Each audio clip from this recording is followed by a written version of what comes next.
আচ্ছা, তারা তো আজকে হাতে নাতে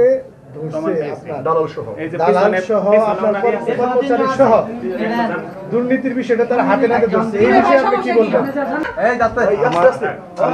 আমার অফিসে কখনোই কোনো দালালের এখানে প্রবেশের অধিকার নাই। শুধু আবেদনকারী আবেদন নিয়ে আমার অফিসে ঢুকে আমি তাদের আবেদন সঠিক পেলে আমি জমা নিয়ে নিই এবং সঠিক সময় তাদের বই দিয়ে দিই। আচ্ছা, দালালরা যে তারা স্পষ্ট বললো, আপনি শুনলেন যে আপনাদের কর্মকর্তার হাতে টাকা দেয় এবং ইভেন হচ্ছে যে আনসার সদস্য তারাও টাকা নেয়, টাকা নিয়ে পরবর্তীতে আপনাদের ঊর্ধ্বতন কর্মকর্তার কাছে টাকা দেয়। এইটা বিষয়ে আপনি কি বলবেন? এই টাকার ভাগ কি আপনি পান না? এটা সঠিক নয়। সঠিক নয়। আপনার সাথে তো আপনার কর্মকর্তা, আপনাদের ঊর্ধ্বতন কর্মকর্তা তো স্বীকার করেন যে কিভাবে টাকাটা বিতরণ হয়। না, এটা সঠিক নয়। আচ্ছা, আপনার ডায়েরি থেকেও তো তারা লিস্ট তালিকা বের করলো, আপনি কত টাকা নিলেন, কাজে দেন, সাংবাদিক সহ বিভিন্ন জায়গায় টাকা দেন, কেন দেন এই টাকা? বিষয়টা সঠিক না। আর এইটা কোন সময় আমি জানি না। আমার আমলে এই ধরনের কোনো ঘটনা ঘটে। আপনার অফিসে ড্রয়ার থেকে এগুলো বের করা হয়েছে, আপনি জানেন না? শুনুন, আমি বলি আমার আমলে আমি কোনো পাবলিককে, এরা তো মানে কারা দালাল আর কারা আমি তো কোনো আবেদনকারী এখানে যদি এসে বলে যে না সে আমার কাছ থেকে হয়রানির শিকার হয়েছে বা দুর্নীতির শিকার হয়েছে, আমি দায়িত্ব নেব। কিন্তু কোনো আবেদনকারী এসে বলুক যে এই ব্যাপার, আপনি আসার পরে আমি আপনার কাছে আসছি, আপনি এভাবে টাকা নিছেন, নিয়ে আপনি আমার কাজটা করে, আপনি তো হাত ঘুরায় টাকা নেন। আচ্ছা, একটা সিগনেচার করলে আপনি কত টাকা পান? আমি কখনোই কোনো সিগনেচারে কোনো টাকা নেই না। আবেদনকারীরা আসলে তাদের উপস্থিতিতে আবেদন জমা হয় এবং তাদের উপস্থিতিতে পাসপোর্ট বিতরণ হয়। দালালরা তো নিজেরাই আপনার রুমে এখানে বসে বলে গেল যে আমরা আবেদনের টাকা দেই এই অফিসে। আপনি কি কোনো কর্মচারীর বিরুদ্ধে ব্যবস্থা নিচ্ছেন?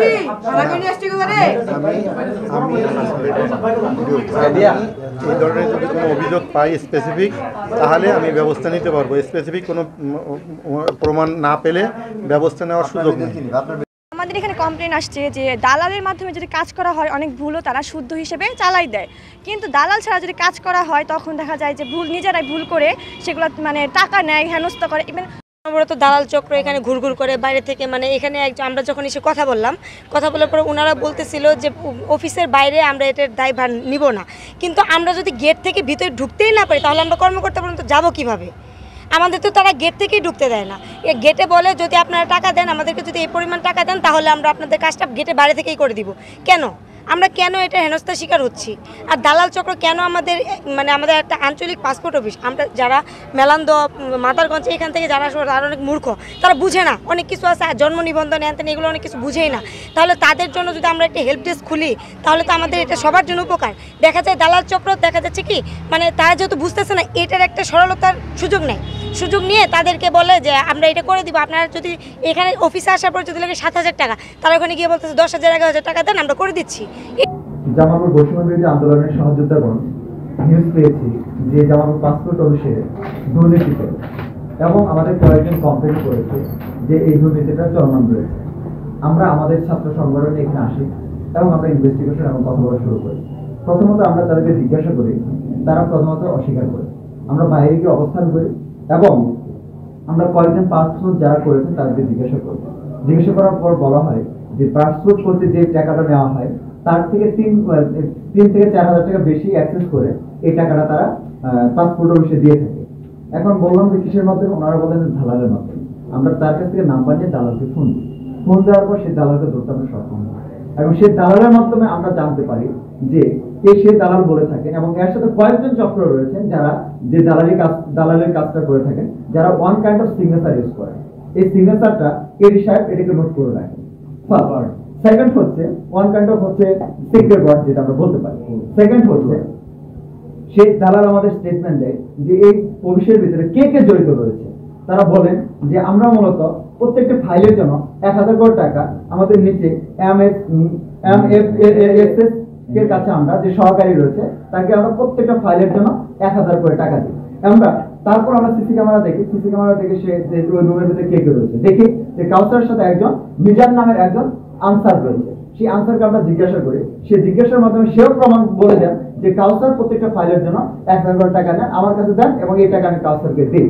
এবং পরবর্তীতে আমরা দেখতে পারি এখানে আরেকটি লিস্ট রয়েছে যেখানে দেখা যাচ্ছে যে প্রতিনিয়ত কত করে টাকা কাকে দেওয়া হয়।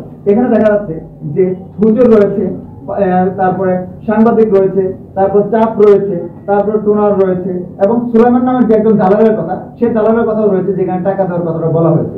মোট 26,510 টাকা। এই 510 টাকা এরকম অসংখ্য যে নোট রয়েছে, এই নোটগুলো এখানে এসে আমরা পেয়েছি। পাওয়ার পর এখানে যে নোটটার যে টাকাটা রয়েছে, কত টাকা খরচ হচ্ছে, সেই খরচের একটা স্টেটমেন্ট তিনি এখানে কি করেছেন, আর্ট করেছেন। দেখা যাচ্ছে 26,010 টাকা।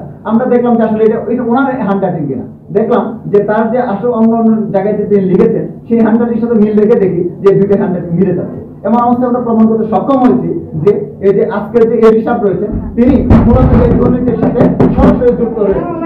এবং আমরা বলতে চাচ্ছি, আজকে আমাদের বিদেশে যে ভাই বোনেরা রয়েছে, বিদেশে যাওয়ার জন্য তারা রিমিটেন্স পাঠায়, এই জালাল চক্রের কারণে তারা প্রতিনিয়ত হেনস্থা হচ্ছে স্যার। এই জালাল চক্রের কারণে এই পাসপোর্ট অফিসের যে অফিসার ব্যক্তিরা রয়েছে, প্রতিনিয়ত তারা হেনস্থা হচ্ছে স্যার।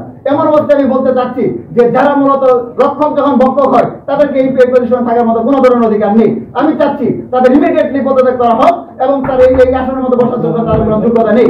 এমন অবস্থায় আমরা বলতে চাচ্ছি, আমরা বৈষম্য বিরোধী ছাত্র আন্দোলন জামালপুরের প্রত্যেকজন ব্যক্তির কাছে রয়েছে, আমরা চেষ্টা করবো সাহায্য করার জন্য। ধন্যবাদ।